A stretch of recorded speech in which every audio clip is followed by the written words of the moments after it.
Okay, family. I'm like, Okay, family. That's behind the scenes. Okay, we already tipsy, y'all. Just in case tipsiness, okay?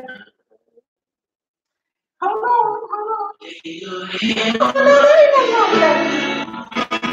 Hello, Tons and Divas. Welcome, birds. I'm your Abah SoFloetic, and joining me on this thankful Thursday, host of In His Words. So introduce yourselves, family. I am Lady Johnson. and I am Demetrius Smith. I'm Harrison Kingpin Jenkins. All right, get the kingpin part. All right. I hope you guys have had a fabulous Thursday. It's been long for some of us, y'all, but we are super excited about this conversation. We are so ready for you guys to join us. This is gonna be something else right here, y'all. So of course, we're gonna start off with trending topics. And the first topic, you guys, last week we touched on it a little bit about the outburst that Kanye West made about slavery being a choice. The only reason I'm bringing this up again is because I think that it is so necessary for you guys to go to YouTube. You're on this right now, but you need to stay on So.Floetic's channel till the end. And then you guys can go to the channel with Charlemagne, and you guys need to watch T.I.'s interview because T.I. actually responded to Kanye's outburst in a completely different manner. Rather than throwing stones and judging him because they have a relationship since they're both artists in the entertainment industry and they work friends, T.I. decided, let me go talk to my homie and see what was it that he was trying to do. Okay, y'all, part of this, Pandora. Okay. But he decided rather than to condemn him, that he was just going to go and, fellowship with him. Was what was he thinking at the time that he made the statement that he did. So ultimately, when they connected, he said, "Brother, break this down for me. Help me understand because you've created outrage." And the only thing that I was telling Lady Gara behind the scenes, the only thing that I can suggest that you all do to feel what I'm saying right now, you remember the movie A Beautiful Mind? Oh, yeah. Okay, this is how T.I. described the state that Kanye was in during their 4-hour conversation. Not even aware that he had created offense. He was not even aware that he had sparked outrage. So it's this way, like delusional mind. No, and you know what? But you know what? Now, honestly, because this is what I'm a visual person. I've spent a lot of time, y'all. Because I need y'all to feel what I'm about to say right now. I need y'all to feel what I'm about to say right now. Okay.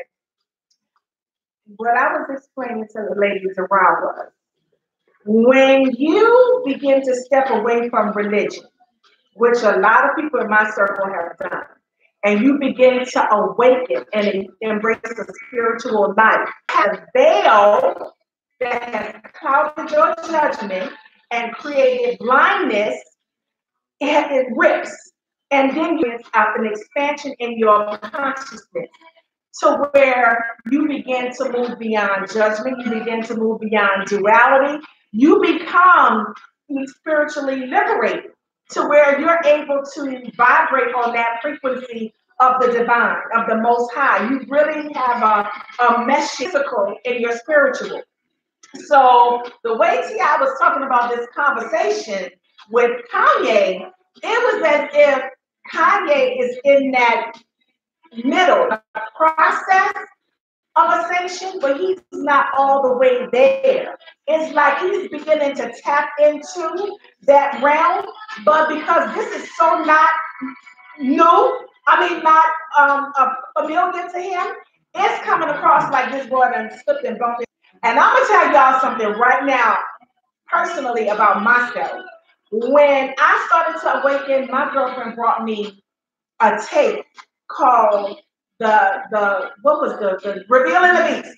It was by Archbishop Baron Ash. Now I'm all up in the church. I'm studying from every version of the Bible there is, the Amplified Bible, the New King James Bible, the New Living Bible. I got dictionary concordance. I'm breaking down that word to make sure that I understand. This girl come bring me a tape called Revealing the Beast. And I'm listening to Archbishop Baron Ash talk some stuff like, okay, what? You are talking about this Bible like it's phony. You're telling me that everything that I believe is just crazy. And I'm losing my mind. I'm about to go mad because he's contradicting everything that I know. But when we passed fear and I really began to study this is where I had a major aha moment spiritually. And I got free from religious strongholds. And I'm telling you, when I tried to share this, my friends, everybody started thinking that I was being hoodwinked, that I was bamboozled by the devil. Girl, what you doing? You done joined some cult or something? They was thinking that I had gone stark raving mad. And this boy actually told, and I'm talking about Kanye, he actually told T.I. that he heard a conversation between and his subconscious mind. And he said what he heard was so compelling. You know, as an evangelist, you get excited about the word. You get so excited that you want to share that. And that's what an evangelist, you get excited about the good news. You just want to put it out there. And so this boy spoke without actually allowing that to sink into his spirit and really comprehend what he. And so when he put it out there, it sounded like he was coming against his people, like he was coming against his culture, like he was just totally crazy. And so a lot of people just backed off of him. And T.I. was trying to encourage him that he does not abuse his platform and ruin what he has built as an artist, because T.I. said black culture can't afford to lose the enmity like Kanye. So that was long, I know. Please share what you think. And you guys right here, tell me what y'all think about what I just said. Okay, T.I. did a good job of saving him, but I think it's a bunch of bullshit. You know what I'm saying? Really? You do? There's no way that he is not being surrounded by the family that he's in, i.e. the Kardashians. Okay? So it's one thing to save him, and don't get me wrong, what T.I. did was noble, because he talked to him and he did what most people don't do. Right. Talk to him to try to understand his state of mind. Right. But at the same time, as many things as Kanye West has done with the media, as many things that he has done on that platform, you're telling me he's not aware of what he put out there? What he wasn't expecting was the backlash based on his notoriety and based on his fame. What he didn't realize is that his base is always going to be the people that spend the most money, which is the African-American base. That being said, exactly. And I don't buy that he's not aware. This brother is from Chicago. He is very aware of what's going on around him. If you're aware about Chance the Rapper, if you're aware about the situation going around the world, and you're aware enough to know what President Trump is thinking, then you're aware enough to know that you made a damn impact. So I don't believe that at all. I believe that he's trying to backstep now because he put it out there and got caught out of the daggone fence. He was trying to cool, like the fox always doing, trying to hop in chicken coop, and the daggone owner came outside with the shotgun and he got blasted. That's what that happened. So I'm sorry. I appreciate what T.I. did, but at the same time, I don't buy that. Kanye on a bunch of BS as far as I'm concerned. I agree, because you expect Kanye to, to push the envelope, a little bit. Went too far. When you should have been talking about people, had a choice in what they, and what they endured, that was just crazy. Wow. So, it's not, So y'all, not at all. No. You're not past the litmus test for me. I think I'm a little bit both. I think he's aware to a certain extent, but at the same time, if he's dealing with any type of inner spiritual growing, sometimes you don't really understand what's going on until you grow. Because I have ascended and I'm still lost. You understand? It's like seriously, y'all, it's like a constant evolving. You cannot. Let me tell you something. You can't ever trace God. That's why. But I understand what you're saying, but I also understand that you ain't put out no foolishness on no media platform saying that since while you was being aware. But now, because let me tell y'all, and I don't think she even know this, but as close as I was, and am to her and her sister, these are like my best friends. When I started to come into the awareness that I have now, it really is, it is expanded beyond that time. But when I initially shared it with them, I remember Nalo went to co-pastor Morton to have her pray for me. Oh, I remember that. You know how you friends? Wow, and I think you did because me and I in church. But I'm not gonna lie, we did think when she was introduced to this level of thinking, we did think that she was a little. I cried, y'all. I ain't gonna lie, because I felt persecution.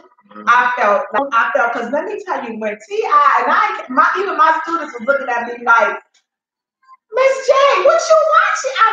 I mean, that interview, I'm telling y'all, go to YouTube's Breakfast Club channel and listen to what T.I. said, because he actually called Kanye like, dude, come on. Don't sit up here and act like you are not aware, just like what you guys are saying. T.I. boy looked at him like he was confused. He's like I'm talking to one of my kids, trying to get them to explain to me why you went to school and did what you did, and they're looking like, but Daddy, I think it was that. Wow. He said, was Kanye looking confused, like, I hurt people? Are you meaning to tell me that this is the state of America right now because of me? He said this boy was really shocked that this was the reaction that he had created, and he spoke to tears because he said that's not what I was trying to do to nobody. He said I was just trying to, but wait, here was the frosting on the cake, y'all. He said that he felt like Trump was somebody that we should love. T.I. was almost ready to kill him, but of course he said he's a human being. Why can't we love him? He said, I'm not Team Trump, and I'm not saying that, I support anything that this man has done since he's been in the White House. But what I am saying is that he's a person. And see, let me say this. That's key right there. Because you know why? When you're moving from fear to love, when you're moving from an ego-based less, if that's the word I need to use, you move from hate to love. You start loving people you don't even really know why you love them. You don't even have to know the people. But this is what happens: spiritual evolution. When you evolve spiritually, you start to love everything and everybody, every being. Absolutely. And I'm not speaking up for him because I really don't know him. Right. What I'm saying is for him to say that right there, he may be dealing with something spiritually inward. Right. Yeah. And so this is, let me tell y'all, because I'm not Team Kanye song, to be quite honest. I don't listen to his music, but I'm saying that as a way shower, as a being of light, as some ministers, higher consciousness. My morning kisses is all about that. So.Floetic objectively. This is what it is. This is unconditional love. This is the root of it. To listen to somebody, even though you don't agree, even though you are totally fucking, and you try your hardest to give them the benefit of the doubt, this is where you have to kind of dissect it and be like, okay. And a part of me understood, because like I said, I've been in that place of persecution. I've been in a side eye and been like, girl, you straight up tripping. I done had dudes be like, nah, Queen, I thought you was, I gotta get out of here. Guess what? I've dealt with that too. As my spiritual walk started to grow and evolve, family members persecuting me. Okay, telling me to my face I don't have a relationship with God. Okay. It's just me. I mean, and what I mean by that is I really don't care how you view me because you're not me. Okay. So I have to walk my walk. So that's why I also caveat what I said about Kanye. He said that he don't care what, but he knows, he just didn't think that it was going to come back in the force that it came in. But you can't say, if you really don't care what somebody say, look, I've been through it all. Good, bad, and different. You know what I'm saying? I'm talking family. You know what I'm saying? Right. Relatives. You know, I don't call them family. I call them relatives. You know what I'm saying? Right. You know, if you really don't care, it doesn't matter how they come at you because at the end of the day, you are comfortable with you. Right. The problem is Kanye's not comfortable with him yet. And so that's why when he put it on, you know what? I'm going to put it out there. My fans going to love me regardless.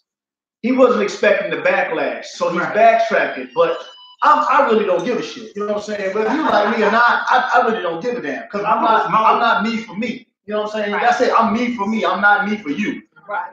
Well, I can dig it. Why would he target? And I'm trying to understand. Right. Why would he target? You know, the black community. Him trying to, I guess, either make his something like that. White people didn't decide that they wanted to be slave owners. Mm-hmm. Then the backlash would have been different. But he targeted his own. That's he targeted his own. He didn't say nothing about. But she did say he was in between. That there's a between himself and himself. Well, when you're talking about the conscious and the subconscious, that's kind of heavy. That Negro is consciously aware that he fucked up. He know that he messed up because now he's having to backtrack. And that's because you know sometimes because he could have on the telephone with T.I. and still kept on. Hey, bro, I don't care. You know what I'm saying? But for the simple fact that T.I. was moved to tears, that means he spit some good bullshit. Because that's all Kanye did about. Kanye spit some bullshit. I didn't say T.I. I said Kanye spit some good bullshit. That T.I. was moved to tears because I'm not moved by tears, bro. No, T.I. wasn't moved to tears. He said Kanye was about to be moved to tears. He moved T.I. called his ass out. Somebody in the industry that called his ass out. They got the same platform that he has. They got the same fan base, somewhat as far as rap or hip hop that he has. He called him out, but he took the time to call him out. So of course, when he got checked by one of his own. It wasn't one of us, the fans. It was somebody that was in the industry doing the same thing he's doing with the same platform. Right. That's why he was moved to tears because he figured people would have talked about him like Snoop did. Snoop put out the video, did the pictures and all that with him and Trump face and all that. That's one thing. But for somebody to actually call him, one of his own peers call him and say, "Hey, bro, what you doing?" Right. That's different. Right. That's not a good look. Right. And you know, but what I can say is that I'm grateful for a guy like T.I. And so I told my students, I said I'm very impressed with him because I mean I've always been impressed. I used to watch The Family Hustle. Out of all of the reality shows that's on, and I'm not a fan of reality shows. I did watch T.I. and The Family Hustle because I love how he was with his children. Yeah. I even like how he was with Tiny. And I'm actually always in support of them. I'm proud of what he's doing with Mayor. I'm very proud that he's actually involved with the community. He's utilizing his platform and setting a very great example for his children. So I was very proud that rather than him say what everybody else was saying, he decided, let me call my homie, because this is exactly what I would do. I would call you if I know you're saved in my phone. If something, you guys post something, trust and believe, I'm like, what the hell are you doing? What are you doing? Yeah. I'm coming for your ass so you can explain this to me. So I appreciate, and I'm grateful that I even felt the need to share it with the Breakfast Club. It just gives us a little bit more to think of. Like I said, from the very moment that I heard it all, I totally decided that I was going to lift this brother up. And I'm still sending him love and light, because whether it was deliberate, if it was deliberate, then you know you need prayer. Yeah. So, and if it is a matter of spiritual evolution, he still needs prayer. Exactly. So either way the cut go, he needs prayer. So pray for him. And to go back to my response last week, I'll save my prayer for a good cause for those who need it. Yeah, he does. He don't need it. He's in the middle, like you said, the self and spiritual, the subconscious and conscious. Lord, he don't need my prayer. Listen, when you have a family member that has passed on another round, that is when you start paying a close attention to your spiritual side. I concur. How long ago has his mom been gone? People can't deal with that like that. Not everybody. Not everybody can deal with that. Maybe I'm different based on my military background. Yes. Yes. And maybe I'm different because of my mindset when it comes to that. Yeah. But I view death differently, and my mom, my family can attest to the same thing. When my dad died, that was my best friend in the whole world. I cried when I found out. I was hurt. When I got there and I saw my mom, I saw her hurt that she lost her best friend 3 days before their anniversary, before her birthday. It bothered me and it hurt me. But after that, I was like, look, I can't bring him back. I got to run for it. And I'm not going to, mourn my dad's death. I'm going to celebrate his life that he is, because I know what happened on his headstone. Right. It was about that dash that was in the middle. That would quantify my father. It wasn't the day he was born, it wasn't the day he died. It was what he did in the middle. And based on what I knew about him as a man, as a person, as a father, as a husband, as a bishop, as a pastor, I knew how he lived his life. Right. So it was okay with me that my dad passed. I got my moments when I cry. I'd be like, I see something on TV, and I'd be like, man, I really miss my dad, because I can see him on that show. But at the same time, I don't mourn my dad every day, be like, oh, my dad's gone. No. I go, look, that was a good man. I love what he did. Right. So in my mindset, when Kanye said about his death, I understand that he misses her, but I don't see how that you could add that into that crazy shit he said in that statement. I just don't. Right. And maybe it's me. Maybe I'm still growing in myself, my conscious and subconscious. But in my mind, if your mom lived the way you say she lived, then you shouldn't have no problem about the fact that she's going on to a better place. Right. Whether they did it on accident and how she died was, question mark, you still got to celebrate how she lived her life and how you know her to be. Right. Right. Very true. If you can't handle that, and I'm not taking up for him. No, I understand. I totally commend you on that. A lot of people can't deal with just a loss like that. Right. But if you can't handle that, sometimes it's here. Yes. And it makes you unstable. Right. So what did you do while you were like, and I'm just saying, from watching his movies lately, he's a little bit unstable. Well, I see, and this is my take on that also. What did you do while they were alive to make you hurt so bad while they're gone? What did you do with that individual while they were alive so bad while they're gone? Because if you did what you're supposed to do while they were alive, you shouldn't be mourning them that much when they're gone. Well, they were very close. Yeah, that's what I was getting ready to say. And my dad, I can talk to my dad about anything, whether it's finances, sex, marriage, raising kids, doing things that, saying that were wrong. My dad was, Harrison, you did this right. You know what I'm saying? If I was wrong, he'd tell me I did it wrong. But I know how I treated my dad and how I did with my dad. You see what I'm saying? Right. So with my dad passing, I don't mourn his death because I know that I did right by him while he was alive. So that doesn't bother me that my father's gone, because I know while he was alive, I did everything I could to make him smile and to show him that I love him. You understand? Well, but sometimes, when I call her the matriarch of my family, but my mother's older sister, my Aunt Mary Lou, she was everybody's mom. She was not just our aunt. And because she didn't have kids of our own, her hand was involved with raising all of us. And there's a lot of nieces and nephews that she had.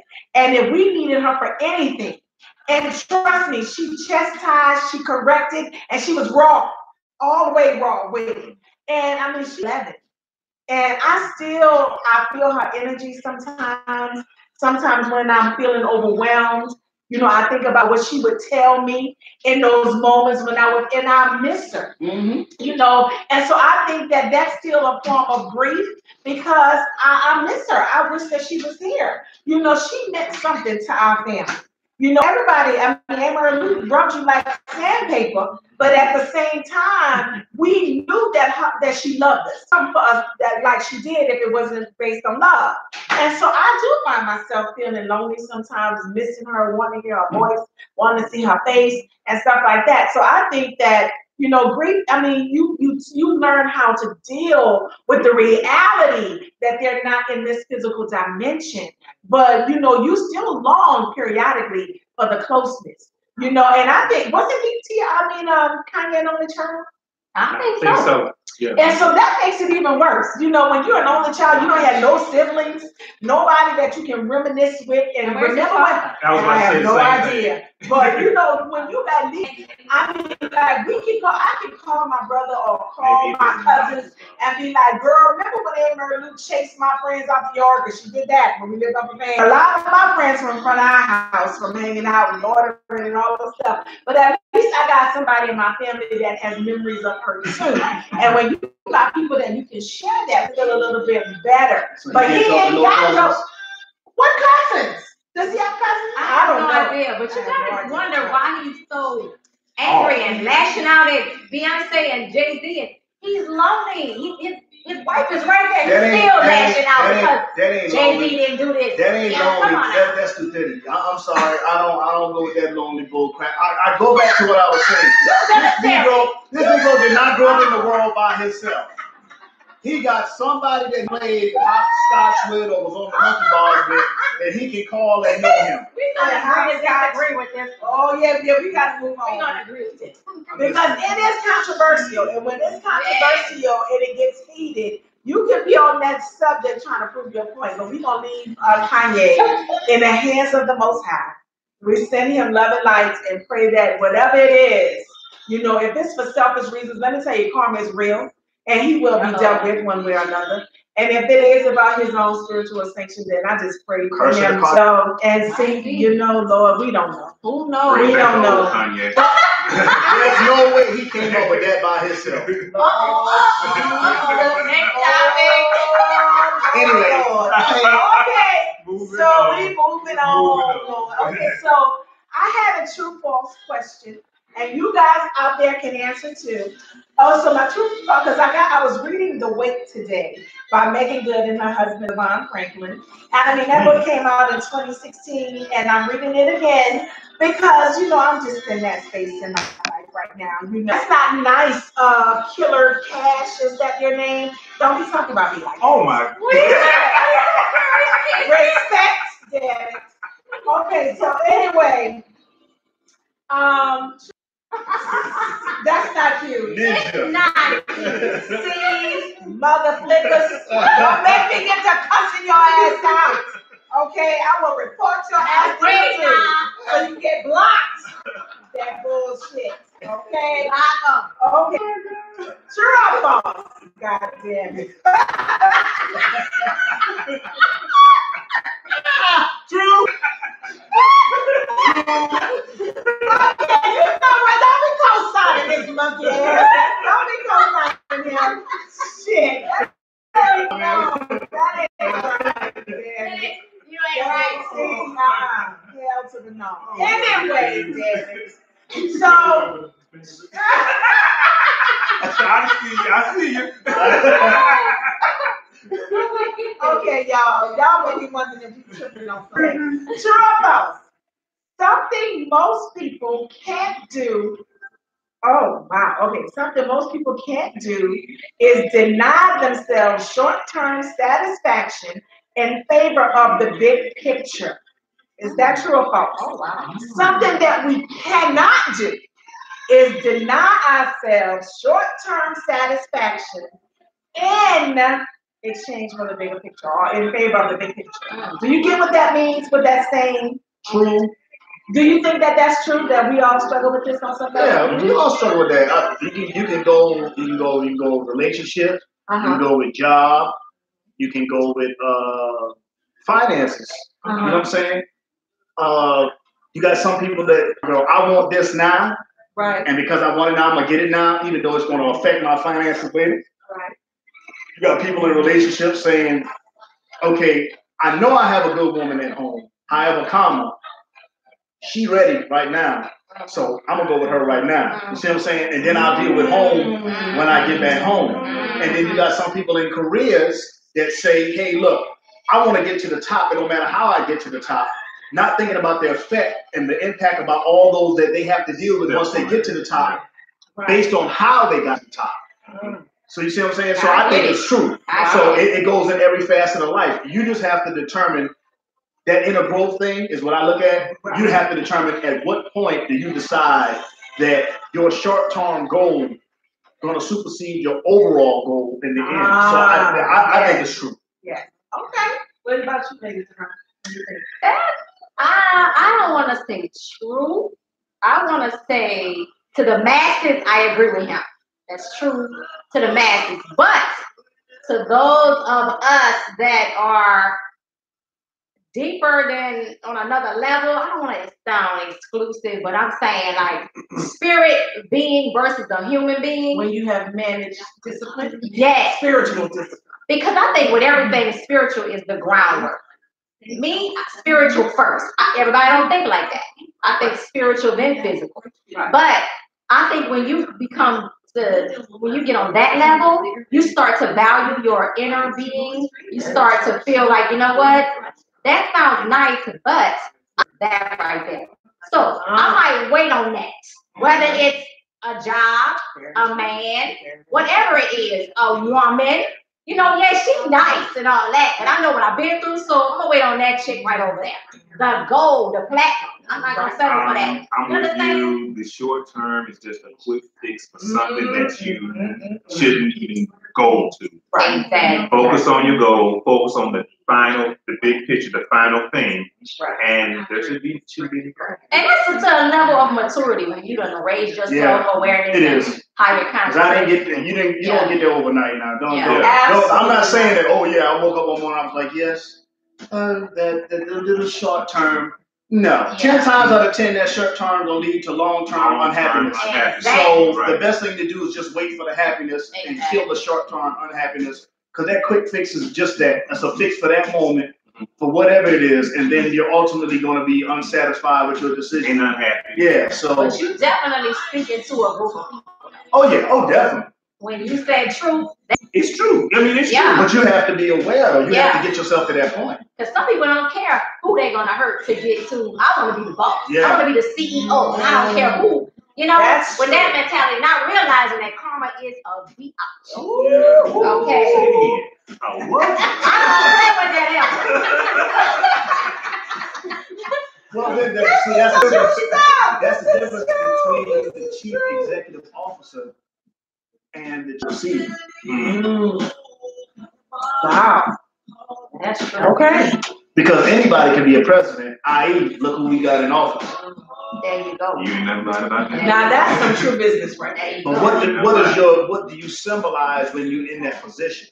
See, that's what people look at. If you screwed your way to the top, that's how they're going to view you. Oh yeah, you there. Look how you got there. And nobody respects him. Exactly. He did not get that righteously. Exactly. So then that goes back to the point of that quick fix.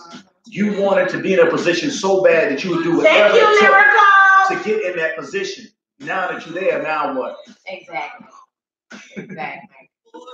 So what y'all think? Well, I'm going to tell you.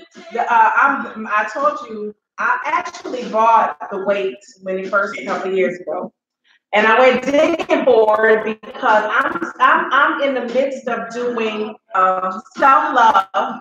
I've been doing it. It was 7 weeks originally, but I purposely took my time with it to take it by steps and meditate on some things, go back and read some things over and over and over again. Because I just feel like I have found myself doing or allowing, putting myself in position rather to invest my energy where I know I should put it. You know, like I was saying about Kanye earlier, because I'm a spiritual person, I tend to give people a lot of benefit of not doubting them. And sometimes it's just wiser to leave them alone and walk away.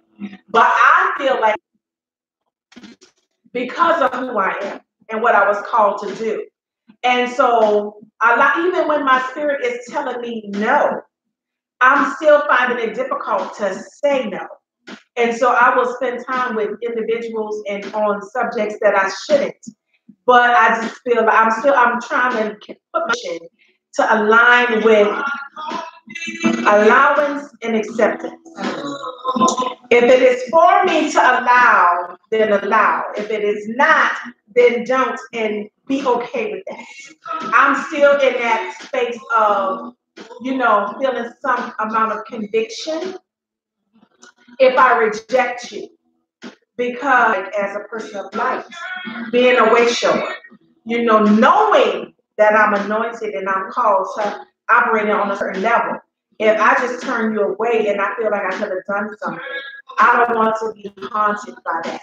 So I started to do this study, and I went back to when I came across this Devon Franklin, y'all. He's still very much into Christianity. He's not on a new age level of thinking. I mean, I don't want to, I'm not condemning him at all. But from my perspective about what I know about religion, he's still going around in churches. I mean, he definitely has a career in the entertainment industry. Him and Megan both, they would call that a secular job, but he is great at what he does, nonetheless, but he still has a commitment to church and putting the word out there and writing books and stuff like that about marriage and relationships. He's all about celibacy and waiting until marriage to have sex and all this stuff like this. I don't know about that. But what I'm going to say is that there are fundamental principles, okay? There are fundamental principles that are necessary in life to help you to stay your course. True. And this is where I am making sure that my fundamentals are in exact alignment with who I am. So as I am navigating this journey, I am doing what I'm supposed to do in the way that I'm supposed to do it, and I will have peace in my mind about my choices and my peace. That's good. I agree. So yeah. Okay, moving on. On to the next question. We spent a good little time. Yeah, but that's okay though, because we're doing all right with the time, y'all. We're doing okay. So the last one, it was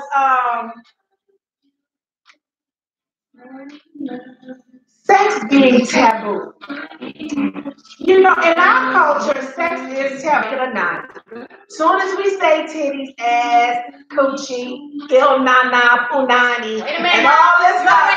You already got one on there. As soon as we go down this lane, we get all of these cringes and oh my God, and now we don't. A lot of folks still, even in this day and age, are not 100% comfortable on this subject. And let me tell you what brought this about.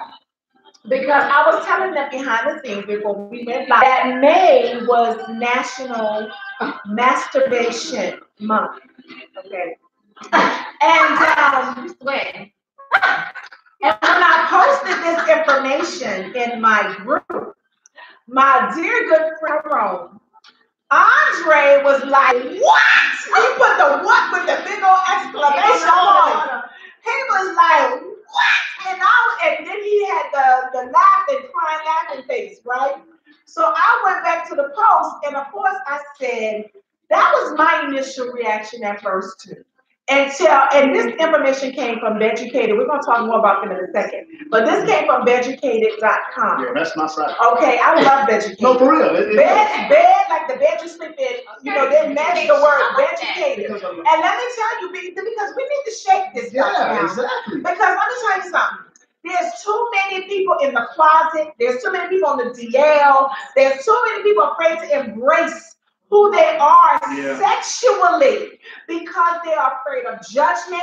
They don't know how to be free in their sexuality, their sexual orientation. There's a lot of struggles still in this area despite all of this stuff that's going on around us. There's people that struggle.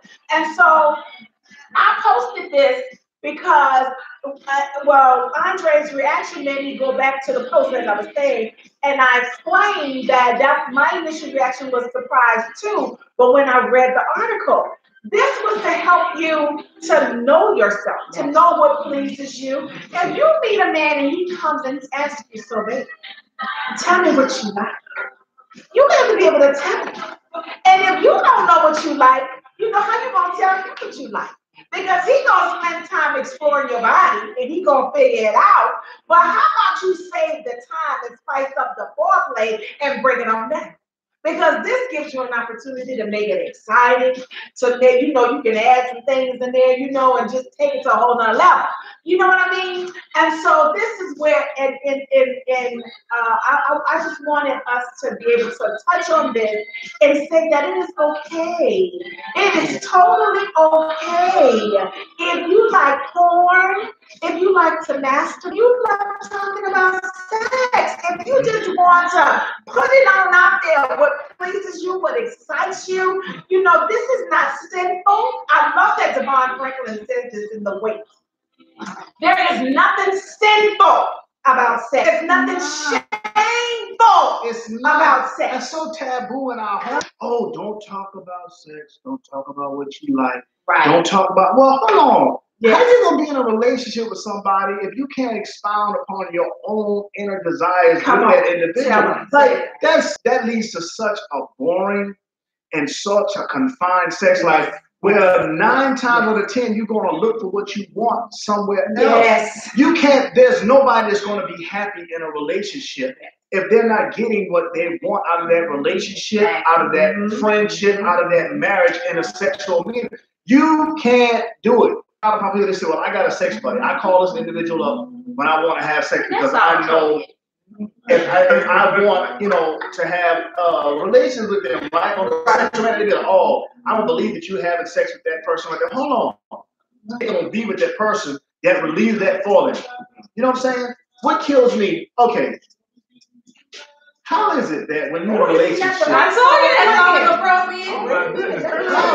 is it that when you're in a relationship who's dating, everything is open, but the second that you get in a committed relationship or a marriage, it becomes taboo.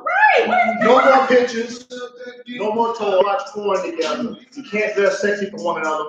What's wrong? That makes it real boring. And the marriage should be no holds, should be swinging from the chandelier.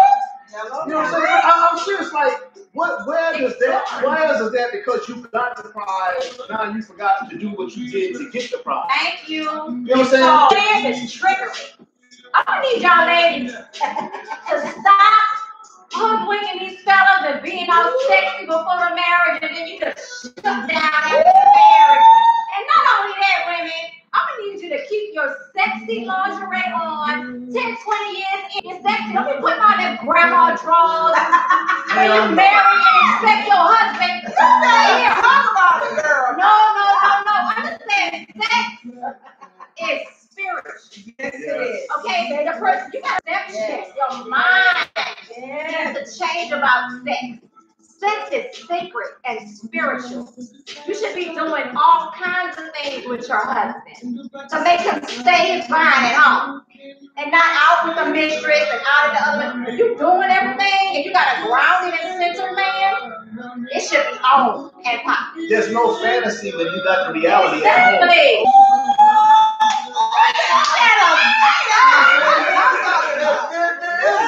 There is no fantasy when you got the reality at home. I'm gonna tell you, ladies, you got to dance, you got to put on the uniform, you got to do it all. And if he cannot accept and appreciate that, then you need to step up. Now, let me tell y'all something now. Because there's no way. Exactly. And if he still want to rip and run after he's doing all that you do, no. you actually sewing into that, that's the problem with him, not you. Exactly. So we have to put it into the taboo, y'all, and just be sexually free. Let me tell you something. Okay. Yeah, that song is off the chain, y'all. But I can remember being, I've been plus size my whole life. It's fluctuated. I've gotten a little thin here and there, and it came back. And I struggled for the longest time with my business. And I remember when I was living in New York, I had this husband since I lived in New Orleans. I saw it was really tight when I bought it, but I couldn't resist it, so I kept it in my closet with the tag still on. That's where I started working out, jogging out and vegan, and I lost all this weight, right? So I was coming through the closet, I was going to go grocery shopping. And I was coming through the closet and I saw the dress. And I was like, I bet I could wear this now. I put that dress on. And I swear to God, it was like all the way right. I walked out of my house and lit up my neighborhood with that dress, okay? I didn't even make it to the corner and I almost caused a pile up in my neighborhood with that dress on. But I tell you no lie, it just did something to my confidence. It made me realize and embrace my femininity and about my weight, because guess what? Whether you are 24 or a 2, boo, exactly. You better know how to work it. Don't say that again, Demetrius. It's the confidence. Don't sleep on love that a confident woman. Look, come if on. I'm the only person complimenting you, then something's wrong. That's the problem. As long as I've been knowing Abba, she's lying. She's always been extremely self-confident. And guess what? When the little people in the crew was always single, she kept a man, boo. Trust. Always had a man on deck. I know. Because men, we pick up on that confidence. It doesn't matter if you are. It's nothing like your woman being confident. Look, you can be walking around in some sweats, right? I tell people all the time, if you confident in the sweats walking through the house, your man gonna stop and be like, hold on, he could be doing whatever. You know what I'm saying? You could be sitting down at the table eating, mind your own business. She come from around that corner and you be like, damn. You know what I'm saying? And then you pause, you be like, damn, that's for me. That's right.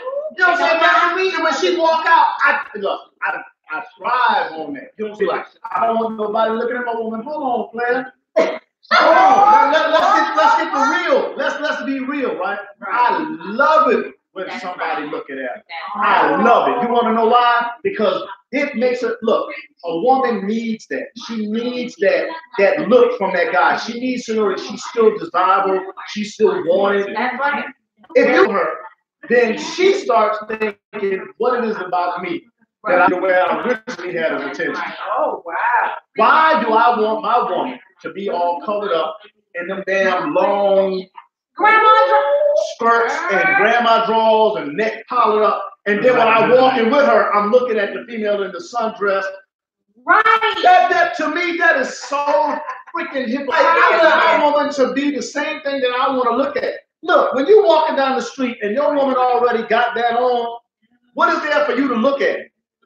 I agree. I'm just gonna say this. Yes. How you got them is how you got to keep them. That's coming from a man, baby. You just like you said, you just can't be walking around in this nonsense. Yeah.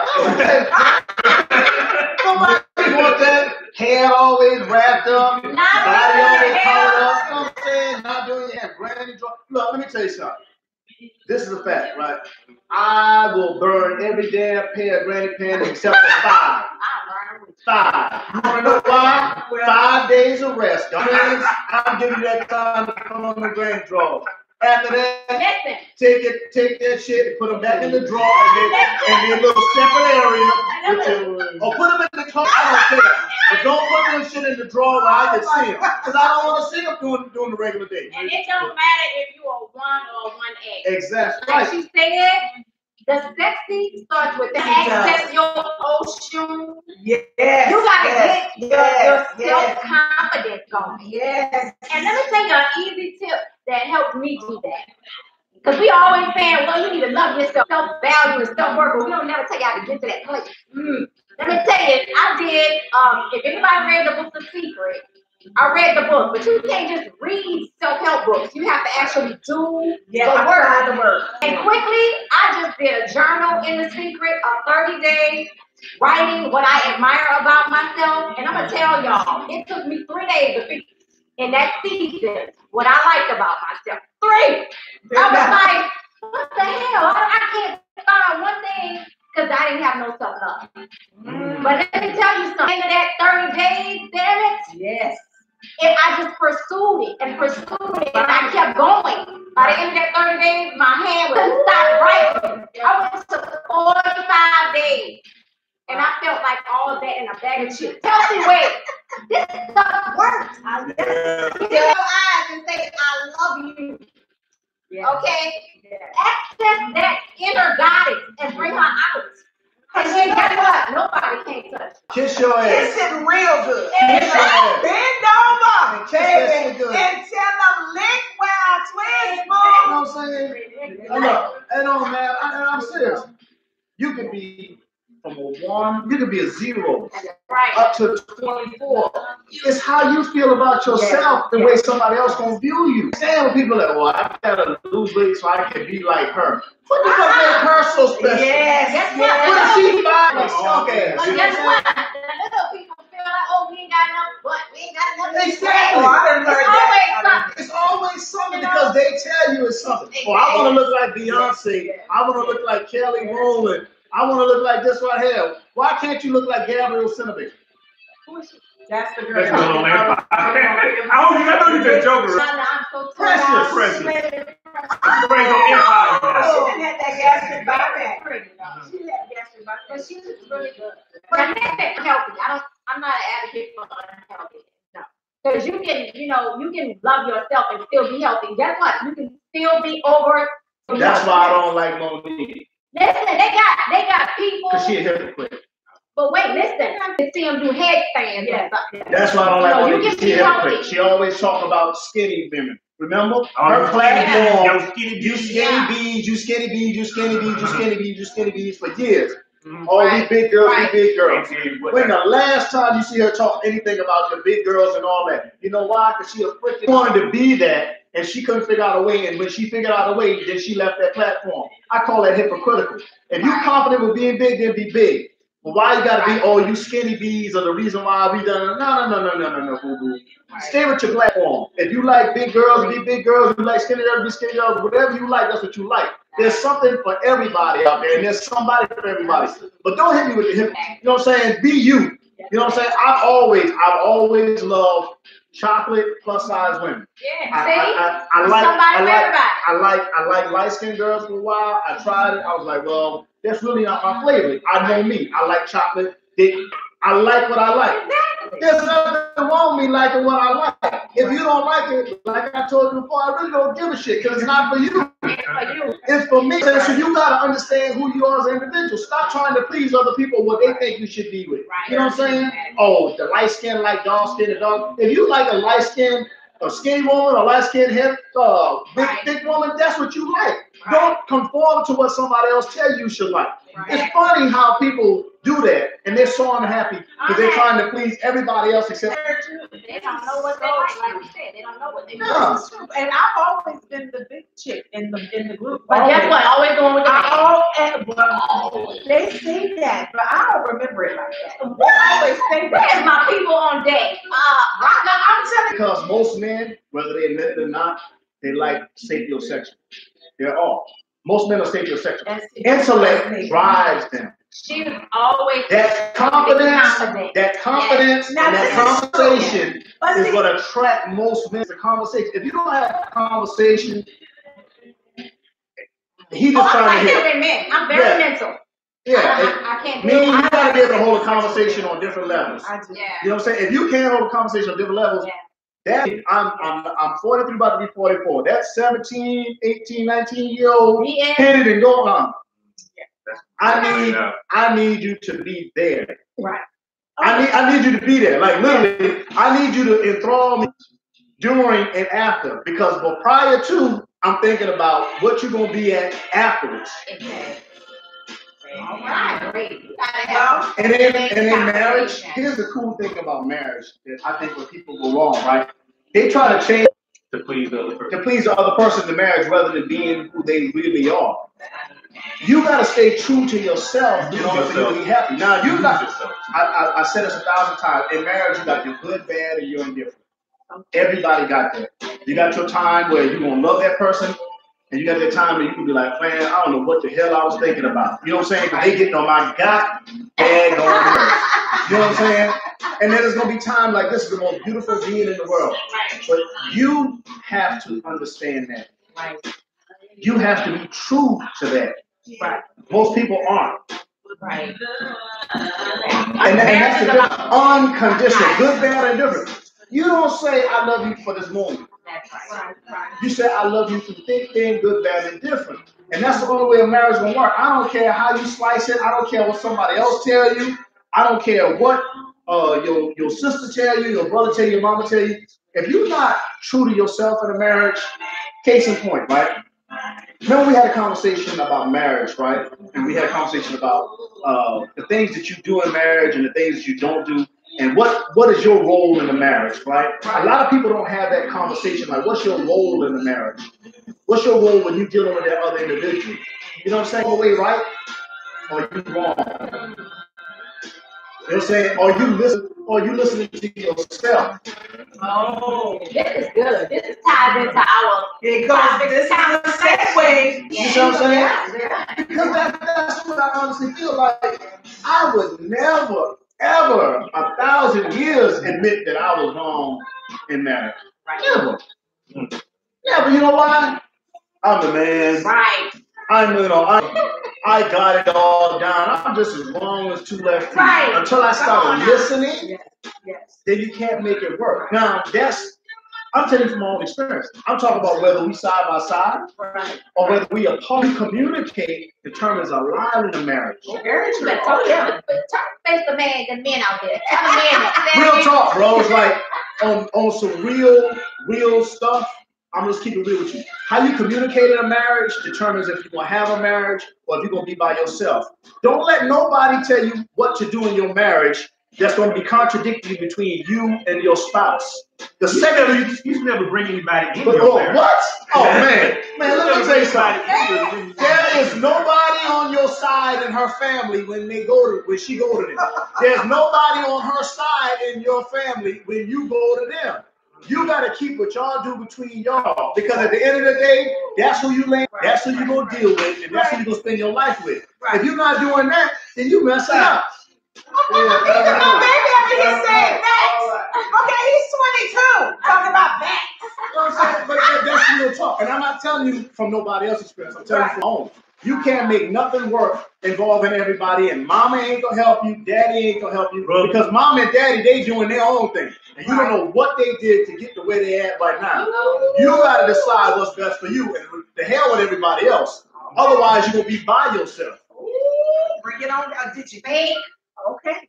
Well, now, so what we about to say now. And I'll puff on that. You know what I mean? Shit. You ain't never too old to learn. And if you don't become aware, and I'm telling you, you surround yourself about people that's going to have your mindset. What I mean by that, it's funny how people take a damn relationship and make that their relationship value. Hold on. If you were so good at what you was doing and the advice you giving me, why you ain't with who you said you were supposed to love forever and forever? Exactly. You know the crazy thing? I want y'all to think about this, and I'll let this marinate. How many times have people given you advice to leave the person that you with, but they still with the person that they? Now that's some true stuff. That is real talk. Huh? Through babies. Look, through babies, through separation. You know what I'm saying? Yes. Through infidelity. They still with that person, but they tell you, oh girl, leave him. Oh man, leave her, man. She ain't about nothing. It's funny how they tell you. And 20 years down the line, they still together. Man, I don't see how y'all did it, how y'all stayed together. Well, fool, you took their advice. And listen, misery loves company. Yeah. I know that sounds cliche. You've heard that in the Yeah, but here's the thing. Right? Here's the funny thing about it. We all in the group, right?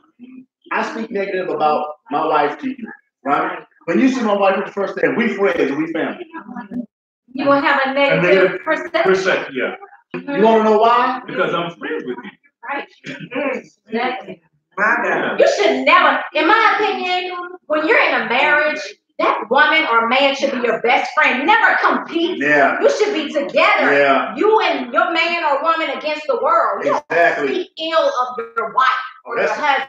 That's the craziest shit out there. That's crazy. And don't get me wrong now. Get me wrong. I'm not sitting on this high perch saying that I've never said nothing negative about my spouse to her, or when we talking to like a friend. I'm telling you from my own experience. Right. In order for you to make something work, if you want to build, you gotta build him up, not tear him down. Right. See, that's the work. That's the top. Yes. Yes. Talking about tearing our men down. Absolutely. And so we are now segueing, you guys, into the topic of the night, which is called Man to Man Up.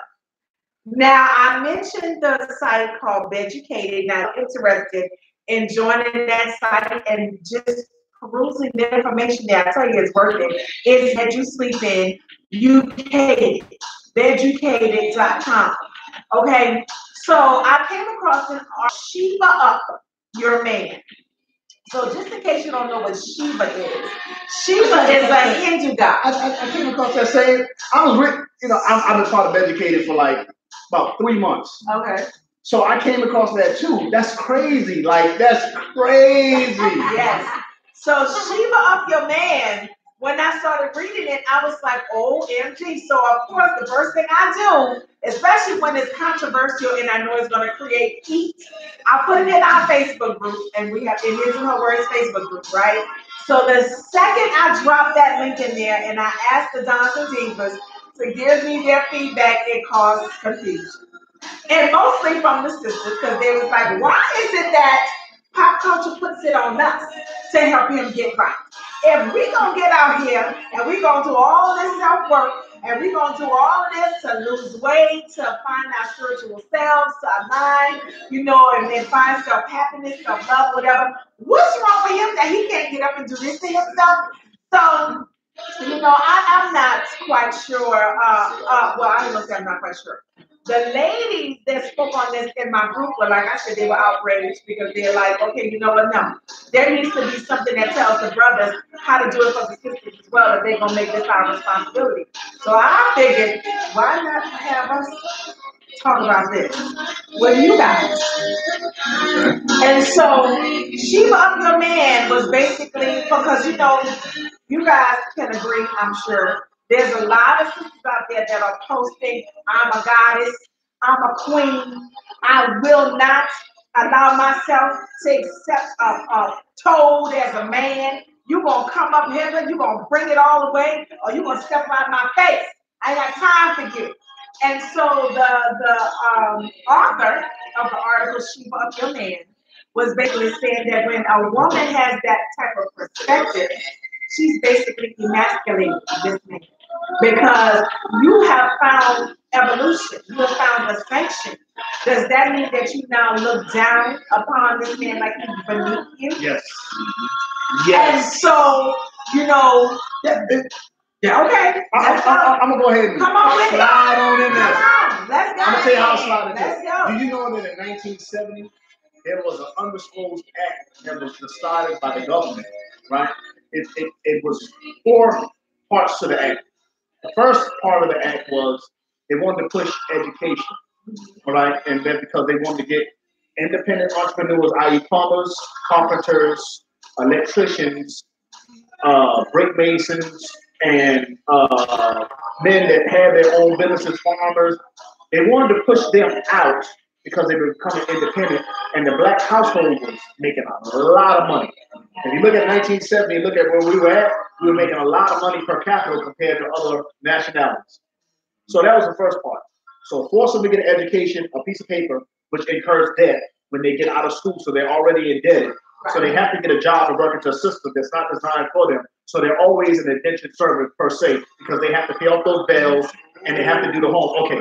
The second part was to push the African American female because of her strong disposition, so that she can emasculate the male figure, i.e., by giving her jobs that will make more money and put her in a position of power where he have to answer to her. So there's nothing more emasculating, I don't care what man you're dealing with, than a man that has to come into work and his wife is his boss and then go home. How you going to tell her when you get home that I need this and I need that when she's already the breadwinner? You already work for her, and your position in the home is already second nature, where you can leave only to a certain point. So now the mindset changes to where now I don't need you to do this because I can do it on my own. So now you double emasculated him through finances and position. Okay, it's not a position. And see, here's the thing: they knew that if they gave her that position, that she wouldn't say, "Okay, I understand. I make this and you make this." You can still, put your forth into it and still make decisions. That no, with that position, that power, what I need you for if I already got that? Right. So now you just divided the home because you automatically create conflict, because a true man is going to want to lead and going to want to participate. Right. In marriage, here's what happens.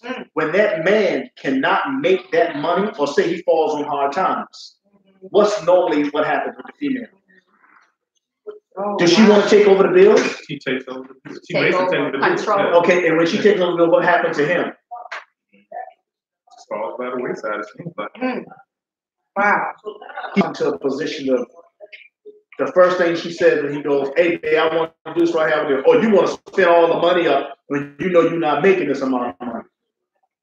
Oh, I didn't get married to do this right here. I didn't get married for me not to, for you not to do this right here. And the thing about it is, it's not something that happens on purpose. It was designed so that it happens that way. That's deep. That's real. Wow. So just be positioned. If you go out and your man is short on money, what's the first thing you say? Why are you short on money? Imagine how that intensifies when you got a house note, electric bill, a gas bill, a cable bill, making $500 a month, but you living on a $1,000 budget, and you got to cover the rest. Now he can give you all his $500, and you can give your $500, still have $500 left. But how many females gonna want to share that other $500 with all of his $500? Right. That's like, So now you emasculated. Now you didn't give, and think about this, the mindset of any individual. If you give somebody all that you can give them, and you have nothing left for yourself, and you know that they have, and they won't give to you, what do you think that do to your self-worth? When you know that you're doing all that you can do. right. Not withholding something left over, but they won't share that with you. When you're supposed to be a partnership. Wow. So instead of having a $1,500 income in the house, you really own $1,000 income because that individual, man or female, is holding that money. In this case, we're talking about the emasculation of the man. She's holding back that money. Wow. You know, a boyfriend, girlfriend type or a marriage. If you're in a commitment in a boyfriend type setting, I feel like it should be, once you evolve to this place, now it took me some time now to get to this place. I wasn't on it. But as you grow and discipline and evolve, you start to think when you are entering into a commitment, it should be no more about you. Okay. It should be about what you plan to contribute as a unit. It's not about I anymore. It's about us and we. It becomes a team. Yeah. That's how you should. If you want to call yourself, well, I want a man, I want a husband, or I want a wife. Come on now, we're talking about marriage material. Understand that marriage involves being selfless. Not selfish. Exactly. What do I plan to contribute to this matrimony? You know. That's the what you just said is key because that's what's so big. What do I plan to contribute to the matrimony, to the joining of the relationship? You know what I'm saying? Like nobody wants to feel less than in a marriage. In any area. You know what I'm saying? Right. Or the I would say more degrading to a man to go out and work all day and you give your all and you still can't do nothing for yourself. And then the individual that you with don't even appreciate all that you're doing. How long do you think an individual is going to stick around and put themselves? Oh, wow, this movie came to mind. Taraji P. Henson. Abah. Yeah, did y'all see that movie? Yeah. But I say this for his Facebook group all the time. It is not another person's responsibility to help you or to make you move you into evolution. This is something that you have to desire for yourself. Let me tell you something. I was working on a book project some years ago with G, this guy named G Federick, and it was called Tenants. And one of the beginning, well, G wanted to share this story at the beginning of the book about this man that had this dog. There's another guy, every day he walked this path in front of this house with this guy with this dog, and this dog always made this strange sound. And you know, the man was always curious, what's this dog? What is this he doing?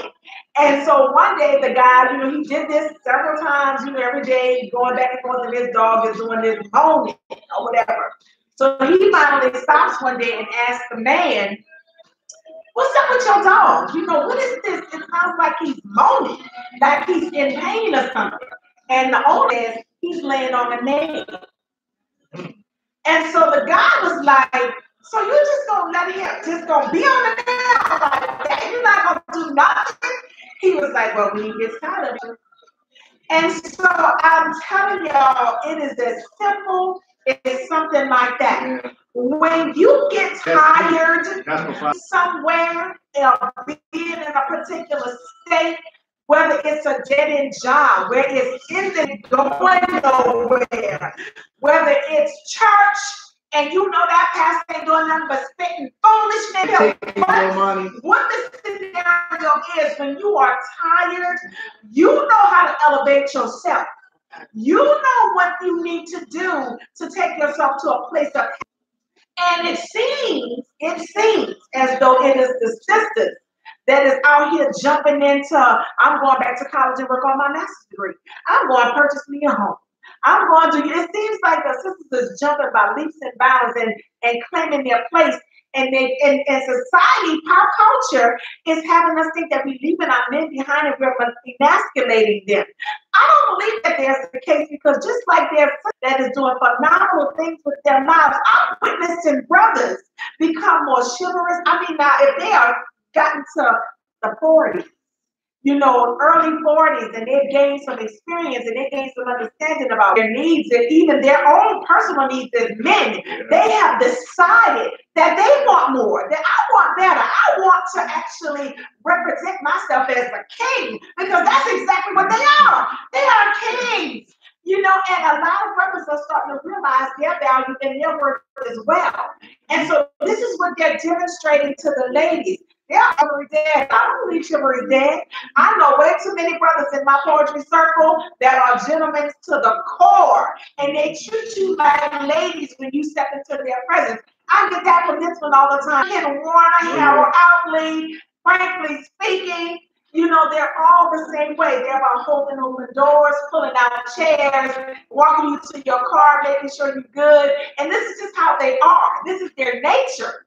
I would say that if a brother is feeling emasculated, you need to go and search your soul. Right. You need to search your soul. You need to find out, what is it about something that this sister said that pissed you? You thinking, oh, bitch, you are on some kind of soapbox.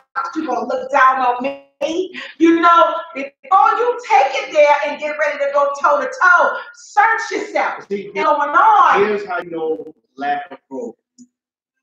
If your immediate connotation is to call her out her name, right, then you know that you have not grown to the point of awareness. Come on with it. Say it. Come on. A queen at any moment in time to call her out her name, then that's something that you have to work on. Because no matter what in the conversation, walk away. Right. You're going to choose to agree to disagree, or you can choose to move on the subject, whether you agree or not. Right. Yes. So many times I see men in a disagreement with their spouse or with their girl. They rather degrade her publicly. Hold on. They'll degrade her publicly and expect romance privately. But you know what, and let me tell you though, that public shaming has them thinking that this is what solidifies their masculinity. Exactly. Oh, let me tell you, you got to regulate and show I'm in charge. I'm the man. You know, and again, I call down. It's wrong, and she's right, or she's right, and I'm right. It's not about that. Sometimes it's better to stop and say, hey, what am I doing? Yes. Why are we here? There's better ways for us to communicate than what we're doing right now. And you calling me out my name and me calling me out yours is not getting nothing solved. Because you automatically shut down when I called you a B. You automatically I automatically cut down when you called me a sorry. Hey, baby, what's wrong? See, the problem with that is because I've experienced that type of relationship when I did not love myself. See, once you get to a level of self-love and self-respect, ladies, you cannot demand love and respect and a certain if you're not giving it to yourself. Number one. Okay? So if I sat up there and I allowed this type of behavior, it's because I did not love myself. Now when I told, you know what? No, I'm not a bitch. I'm a queen. I'm a goddess. I'm a priestess. I'm a sexy old shoe. Yes, yes. When I got to that place and I started in a healthy, humble way. When I got to that place, that's when you start to attract that king. Yeah. Understand that person who knows who he is on that highest level, who's gonna treat you with that respect, that transfer of energy. Right. You're not gonna have to settle for this less type of energy. And see, the beautiful thing about, we don't even realize it most times, but it's by Marianne Williamson, Our Deepest Fear. When actually step up into who you are unconsciously motivating other people to do the same thing. When you walk with that air of knowingness, it's who you are, from whence you came. You know, when you are able to exemplify. So it should never be a situation anybody is feeling emasculated, or embarrassed, or dumbed down, or whatever the case. You have that right.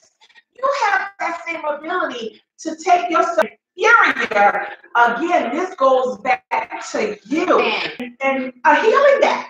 You have to heal that in order for you not to start. Nobody else has that power over you unless you give that to them. And if you give that, and trust me, like you are nothing, you have surrendered to them. You have relinquished your will. You do not have letting somebody use you and put you in that place of inferiority. Nobody name calling like you were talking about. There's no respect. There's a real man. You have to be man enough to walk away. Walk away and come back with soft words. Dog's barking, right? He's barking, he's barking, he's barking. And he's barking, and he's barking, he's barking. And you go, what's that? What's that, boy? What's that? What's that, boy? What's that? What's that, boy? What's that? And he's still barking, right? He's getting your attention for something, right? What happens when you walk away and you don't give him that attention? And then what happens? He realizes he's loud by himself. And what does he do? He walks behind you and see, well, hell, if it's not important to them, then it shouldn't be important to me. I use that same analogy when I'm dealing with relationship communication. I didn't get here overnight. I'm like, oh, I'm going to get my damn point across. You know what I'm saying? Who are you to tell me about me? You know what I'm saying? And then you realize you're the fool because you realize that it's not going nowhere. So somebody has to be mature, whether it's her or whether it's you, to say, look, this is not working. Somebody has to stop the merry-go-round, the circus, because guess what? You can't argue with yourself, argue with yourself. You can't. Look, try it. You stupid, MF, you stupid. And the person ain't responding. You ain't paying no GD attention. You know what? F watch TV. Okay. But the conversation is ended. Yes, it's been over. Now you go back in the room, and that man or that woman, they look at me, it's like, you really want to go argue, you really want to go this thing? I'm like, what was the point? Where were we getting at there? And then, if y'all adults about it, you're going to laugh because you're like, hey, that was kind of funny though. You know what I'm saying? You walked away and didn't say nothing. I'm in here watching TV, and I don't even know what the hell I was mad about. And then it needs to be a point where you get to this place where you just agree. Just agree to this. You don't have to be in agreement all the time. But back to this, women, you can't expect this man to be, this is our whole topic tonight. You have to cater to this man. If you really want him to be a king, first be a queen to yourself and then cater to that individual. Well, now. When I say cater, maybe I need to break that down. Really break it down. For some, you got an audience out there, hater. Oh, so I got to do this, and that. All for this. This is where the sisters was coming from in his and her words. This is why they got a little indignant. Because here's the thing, we're not saying that you come in with plates and all this other kind of stuff, and you got bands and all this stuff, and you serving. Whatever you like. Exactly. That's perfect right there. Yeah, yes, master. No, we're not saying that. The thing is, this is what that sister from Educated was trying to say. I don't believe she intended to make the sisters feel like it was their responsibility to man up this man. That's not your job, okay? However, when you become a helpmeet, the word help meet, whatever it is this man needs to meet in his life, not help him draw out the plan, the blueprint, whatever it is that he needs from you as not the person that's doing the job. And like, I'm going, oh, you need to be a king. I'm going to buy you the crown. I'm going to get you the cake. Yeah, no. Let man be a man. But you already said it, though. You just said it. You want to help meet the goal. Meet him, not help make. Like that. Not help make. Help meet. Meet. We don't even words, like we're supposed to. Exactly. And even use like those words. 2 and 2. Yeah. Even when those words get taken out of context. All the time. You have to stay with it. Oh, honey, you say submit and a get a knife. She's ready to cut you. You ain't gonna have me bow down to nothing. See, it's not even about that. It's not submit. See, and that's another thing. About that. That word is taken out of context all the time. Chauvinistic men. Yeah. Oh my God. The Bible says you should submit to your woman. So if I make a F up decision, we just gonna roll with it because I'm the man and you gotta say no. When you say submit, it says submit your thoughts, your actions, and your connotations so one accord. It doesn't say be no servant. It doesn't say for you to be no damn lackluster dog so that somebody can come here, sit down, do this, give a plate, give a food. It don't mean that. It thoughts so that you have an open mind when it comes to things. The last thing I want, or any man should want, is a woman that he can tell to do anything. She have no opinion about what she does. You've been an individual for how many years? I need you to meet me to help ensure that I can goals. Not mate with me. I don't need a helpmate. I can mate with anybody. If I can mate with anybody. I don't have to meet no damn goals, no goddamn understanding, no nothing. I'm just meeting you. I'm mating with you so we can do what we do and we can go about our business. But if you meet me at a point, you meet me at a point of understanding, a point of self-awareness, sexual satisfaction. That's what the meat is for, not the mate. So stop saying that you're somebody's helpmate. You're not their meat. Meet them at a point of understanding and growth so that y'all can grow together. Because if you're doing it by yourself, you just make it. And you're making your marriage horrible and you'll never meet an understanding of togetherness. And too, y'all, even if you're in a relationship with somebody, you still have to allow this person room to be. If there's growth that needs to take place in their lives, let me tell you something. A lot of places are in our culture, a lot of, whatever. You don't want unsolicited information. Like you're grown and you got your life under control. Sometimes people want to come to you. They don't want anything forced upon them. Like you trying to dictate to them how you think they ought to be. You know what I mean? What kind of man you think they should be? What kind of woman you think she should be? If your spouse, your partner, whomever, whether it's cuddle buddy, whatever, if they come to you asking you, how, baby? What do you think I should improve thus and so, to change thus and so? Whatever the case, that's your green light to step in and help. But you don't want to go beyond the line of them asking you. Once you feel like you done gave out what you need to give out, and let them do what they got to do. You don't want to be dictating and trying to control nobody. Because, again, that is still a form of, if you take away their power, I think that you want to just dictate it to them, then you're still not allowing them the room to get in. I go back to that. Others, how you would like them genuine relationship, and I use this that I'm doing, a genuine relationship. If you genuinely come to me and say, I have a problem with this, and I don't correct it, then I'm not listening to what you're saying. I'm just hearing. Right. Hey. I'll change that. I'm hearing, but I'm not listening. Right. I'll change that. My bad. Because I can listen all day long. But if I take that listening and hear you all day long, correction again.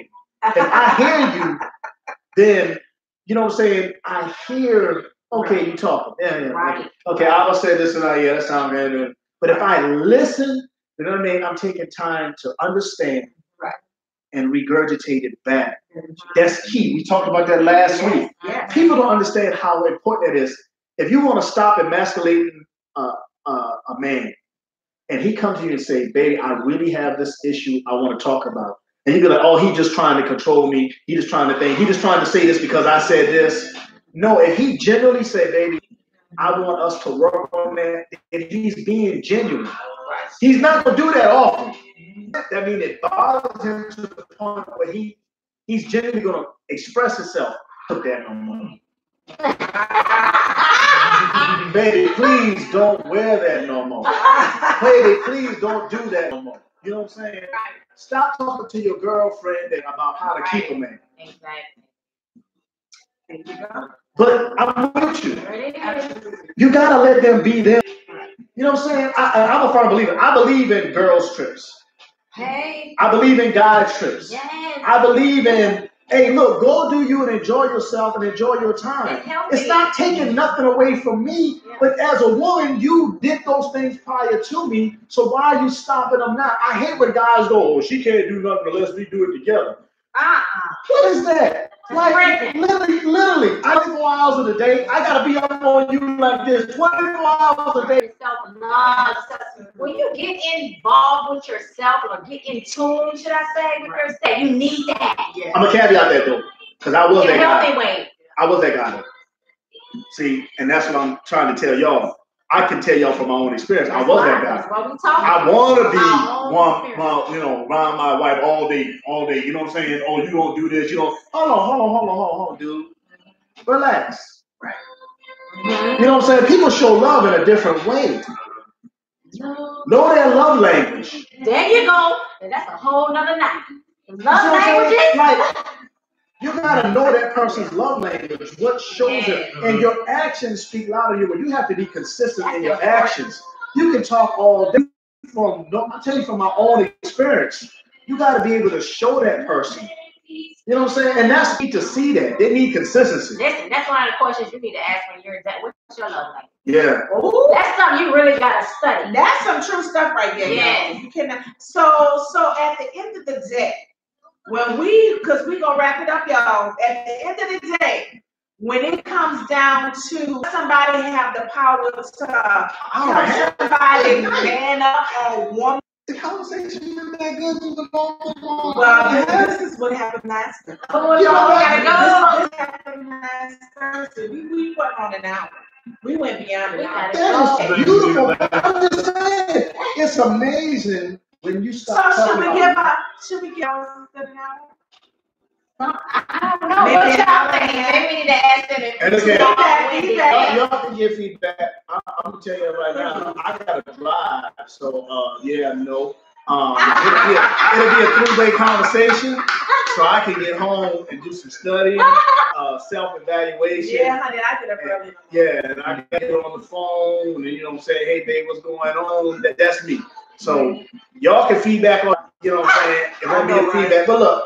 I enjoy this platform. Absolutely. I enjoy the differences, the relationship, whether you're in a marriage, a relationship, or you're searching. I enjoy the dialogue that we have because it's something positive to be had on a constant basis, especially in our community.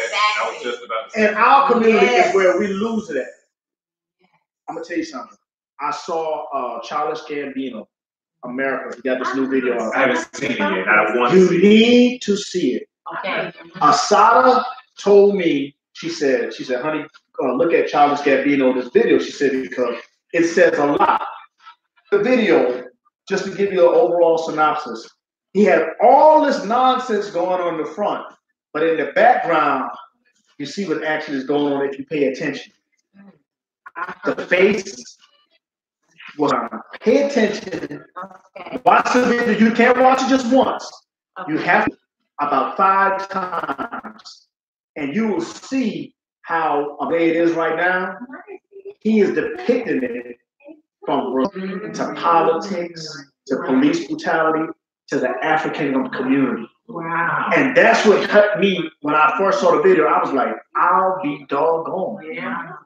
So when I say dialogue, there's certain forms of media platforms that you can use for the betterment, or the destruction of our community. Right. That's everybody besides me. You got Ken, you got Harold, you got Franklin. Harold is live. He's live doing a gentleman's PSA. Okay. So yeah, check out my boy, because he be saying when I leave, I'm gonna pull that up and I'll start chiming on him because I support us because absolutely. What I know about the poetry set and about what I was doing, Demetrius, and what you're doing, I enjoy the fact that we are promoting positivity within our neighborhood and within our culture and not tearing it down. So that's why I support the people in our set because of the positive doing. If we don't do it, Who will? So, like I said, this needs to be put it on ABC or NBC. listen, Can you imagine us on the View? They would be like, he's smoking hookah, they drinking wine. This is some true, you know what I'm But saying? you know what? People need to see black men and women together. because With no other motive except to find knowledge and because awareness. you know what? Definitely on the same thought train because Oprah did it's not you, it's men, but it was Tyrese and Brett. BT has Man Cave with Tank and a couple other guys. I love that shit. And I love it, but I was like, okay, we have to have a combination of the genders. Yeah. It can't just because eventually the sister they see said, no, he didn't. No, he didn't. And the brothers and somewhere said that she just said that. So, but if we are in the same room together, this gives us an opportunity to speak to one another, and so I prefer it being voices together, rather than it's one group, each gender, talking separately. We definitely need to speak together. So you guys, thank you for being tapped into and turned on to In His and Her Words with your girl Abah SoFloetic, Mr. Demetrius, Lady Zara, and King Ken. We will be with you guys again next Thursday, 7 p.m. Make sure you like and share these videos. Help us get the word out so that everybody can be tuned in. So y'all can join the conversation. I'm gonna put a number so that you guys can call in and ask us questions, and we'll be more than happy to answer. So with all that being said, you guys have a wonderful evening. Now, I say this usually when I'm hosting by myself. I always say life, L-I-F-E, is love is first every day. So how about you keep that at the forefront of your mind every day?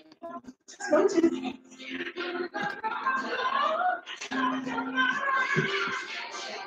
Hit the wall. all up in the butt. Sorry. I'm a man up in you.